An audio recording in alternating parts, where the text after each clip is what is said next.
परी की बेटी की कैंसर मृत्यु। श्रुति परी की एक बेटी थी जिसका नाम अनन्या परी था। श्रुति परी अपनी बेटी अनन्या परी को बहुत ही ज्यादा प्यार करती थी क्योंकि अनन्या परी उसकी एक ही बेटी थी।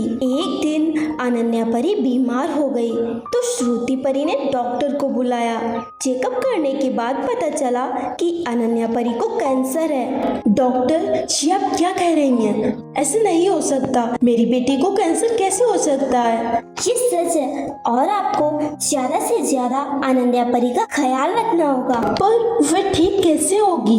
कैंसर पूरी तरह से फैल चुका है पर फिर भी मैं अपनी तरफ से पूरी कोशिश करूंगी। पर फिर भी अगर कुछ नहीं हो पाया तो फिर कुछ नहीं हो पाएगा। फिर डॉक्टर वहाँ से चली जाती है। नहीं, ये कैसे हो सकता है? मेरी बेटी को कैंसर कैसे हो सकता है? मैं उसे इस बारे में कुछ नहीं बताऊंगी वरना वो बहुत ही ज्यादा परेशान हो जाएगी। मुझे ज्यादा से ज्यादा उसका ख्याल रखना होगा। फिर दूसरे दिन माँ, मैं अपने दोस्तों के साथ खेलने के लिए जा रही हूँ। तुम घर पर ही आराम करोगी, सिर्फ आराम। पर माँ क्या हुआ, आप मेरी इतनी चिंता क्यों कर रही हैं? मैंने एक बार कह दिया ना, वैसा ही करो। मैं तो आपसे बात भी नहीं करना चाहती।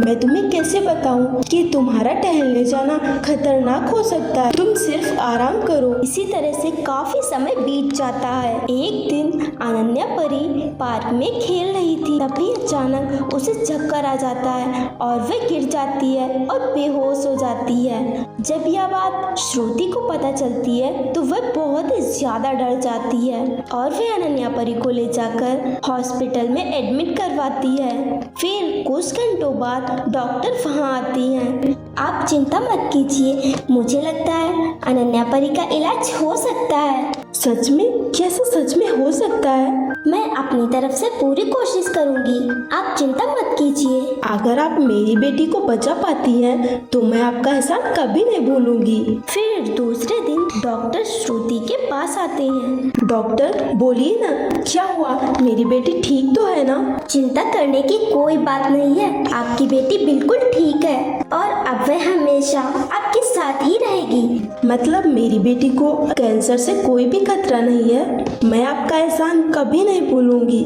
मुझे अपनी बेटी से मिलना है। जब श्रुति परी अपनी बेटी से मिलती है तो उसे पूरी तरह से ठीक हुआ देख वह बहुत ही ज्यादा खुश होती है। अगर आपको ये कहानी अच्छी लगी हो तो वीडियो को लाइक कीजिए और चैनल को सब्सक्राइब कीजिए। सौतेली माँ और परी का जादुई आईना। हेलो दोस्तों, आज मैं जो आपको कहानी सुनाने जा रही हूँ ये कहानी है परी के जादुई आईने की कहानी। तो चलिए दोस्तों कहानी की शुरुआत करते हैं। कई साल पहले एक परियों का देश था जिसका नाम परीलोक था। उस परीलोक में एक दिव्य परी नाम की परी रहती थी। दिव्य परी बहुत ही काली थी, इसी वजह से उसकी सौतेली माँ उससे नफरत करती थी। दिव्य परी का सिर्फ चेहरा ही काला था। उसकी सौतेली माँ की एक सगी बेटी थी जो बहुत ही सुंदर थी। उसे अपनी खूबसूरती पर बहुत ही घमंड था जिसका नाम चांद परी था। एक दिन, चांद परी बेटी तुम कहाँ हो? माँ मैं यहाँ हूँ। जाकर देखो उस काली ने खाना बनाया है या नहीं। ठीक है माँ, मैं अभी जाकर देखती हूँ। चांद परी किचन में जाती है। काली खाना बना क्या? नहीं दीदी, मैं सभी बना लूंगी, पर आप और माँ हमेशा मुझे काली कहकर क्यों बुलाती हैं?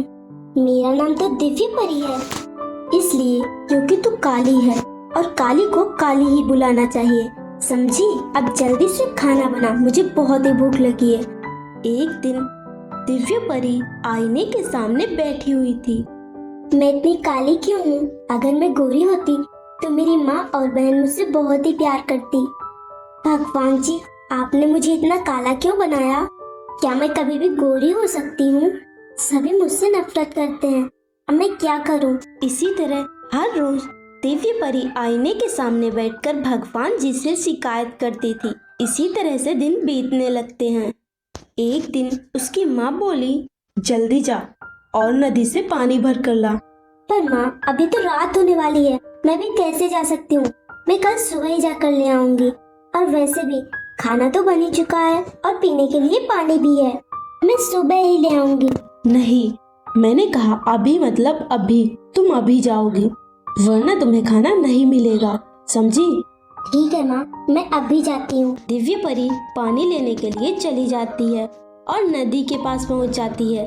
तभी उसने देखा नदी के पास एक आईना पड़ा हुआ था और वह बहुत ही चमक रहा था और उसके आसपास बहुत सी जादुई तितलियां उड़ रही थी। दिव्य परी कहती है, ये आईना किसका हो सकता है?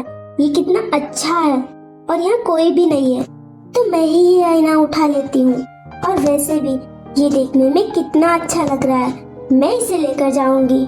दिव्य परी वह आईना लेकर वहां से चली जाती है और पानी भरना भूल जाती है।